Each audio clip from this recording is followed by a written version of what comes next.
question que vous m'avez posée sur le chef du gouvernement, je crois qu'il faut la poser au chef du gouvernement. Moi, je n'ai absolument aucun problème en ma qualité de directrice de l'information d'une chaîne de télévision publique. Je n'ai absolument aucun problème avec aucun parti politique. Aucun. Les règles du pluralisme sont définies clairement et nous les respectons tant que nous pouvons. Parce que, au moment où je vous parle, si des gens doivent se plaindre de ne pas être assez visibles à 2M, ce n'est certainement pas ni le gouvernement, ni les partis de la majorité gouvernementale. Et nous sommes en faute, d'ailleurs, sur les règles de pluralisme. Nous avons un cumul gouvernement-parti de la majorité qui dilue les partis de l'opposition et surtout les partis qui ne sont pas représentés au Parlement. Pour être brève, nous avons eu un certain nombre de difficultés qui sont apparues dans la presse, qui ont été émises d'une manière ou d'une autre et qui rendaient compte d'un mauvais traitement médiatique réservé aux activités du chef de gouvernement à l'antenne de 2M. Et que ça ne pouvait être vraisemblablement qu'assimilé à la gestion de Samira Sitaï. Le chef du gouvernement a toujours été traité comme il se devait à l'antenne de la chaîne, bénéficiant de la couverture des différentes activités qui sont les siennes, de manière systématique. À un moment donné, on nous a dit oui, mais il donne une déclaration de 7 minutes, vous ne passez que 30 secondes.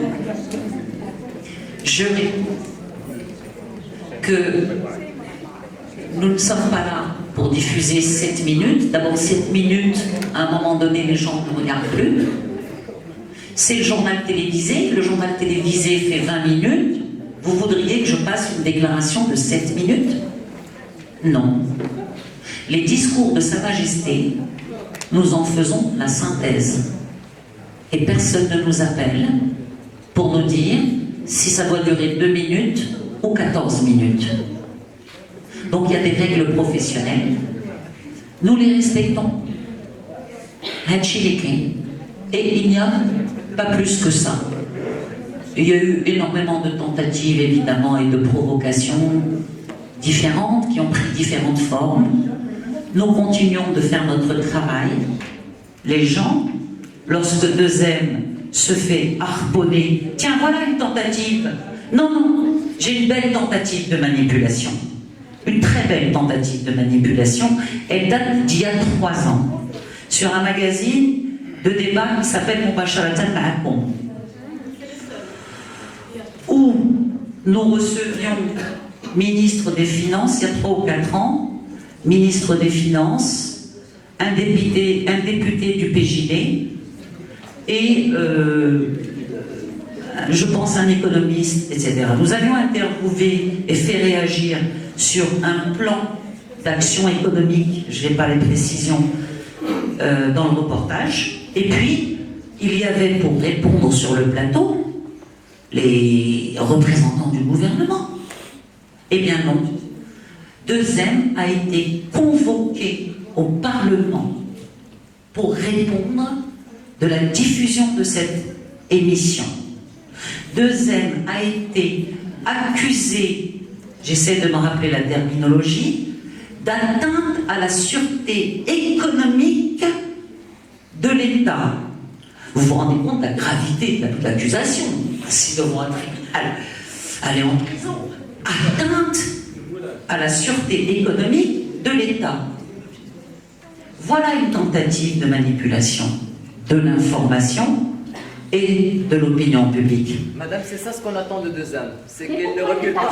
Pourquoi vous ne voyez pas quand 2M coproduit et diffuse des documentaires comme celui de Kamel Ashkar?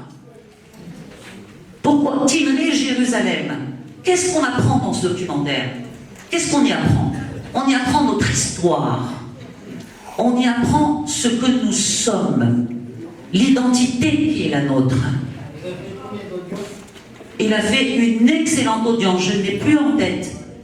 Mais ce sont des documentaires que nous coproduisons, que nous diffusons en prime time, et pour lesquels 2M a été attaqué, accusé.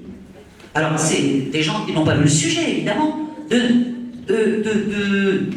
d'aller dans le sens de la normalisation avec Israël. Alors qu'il est à Berlin en ce moment. Alors, je ne sais pas si vous pouvez vous imaginer, parce que dans ce genre de situation, les gens de 2M sont tout seuls. On est tout seul. On ne voit pas ça. On voit les séries turques, mais on ne voit pas ça. Ça, je m'excuse, mais vraiment c'est quelque chose qui me tient à cœur parce que j'ai été personnellement attaquée de manière vile, basse, par des partis politiques qui ont organisé à Tanger, pendant le Festival national du film où ce documentaire était diffusé, des sittings de gens qui contestaient la diffusion de ce documentaire. Et quand les journalistes allaient les voir, d'ailleurs j'ai diffusé ça, est-ce que vous avez vu le film Timri Jérusalem pour lequel vous faites un sitting? Eh ben ils répondaient quoi, à votre avis? Ben non, je ne l'ai pas vu, mais c'est pas de la manipulation, ça? Oui, c'est comme Watch Lover, c'est pareil. Vous regardez ce film Timri Jérusalem qui raconte l'histoire récente de notre pays. Il est attaqué, et il a été attaqué, le film et sa diffusion à 2M, parce que il n'a pas de vision sélective de l'histoire que nous sommes.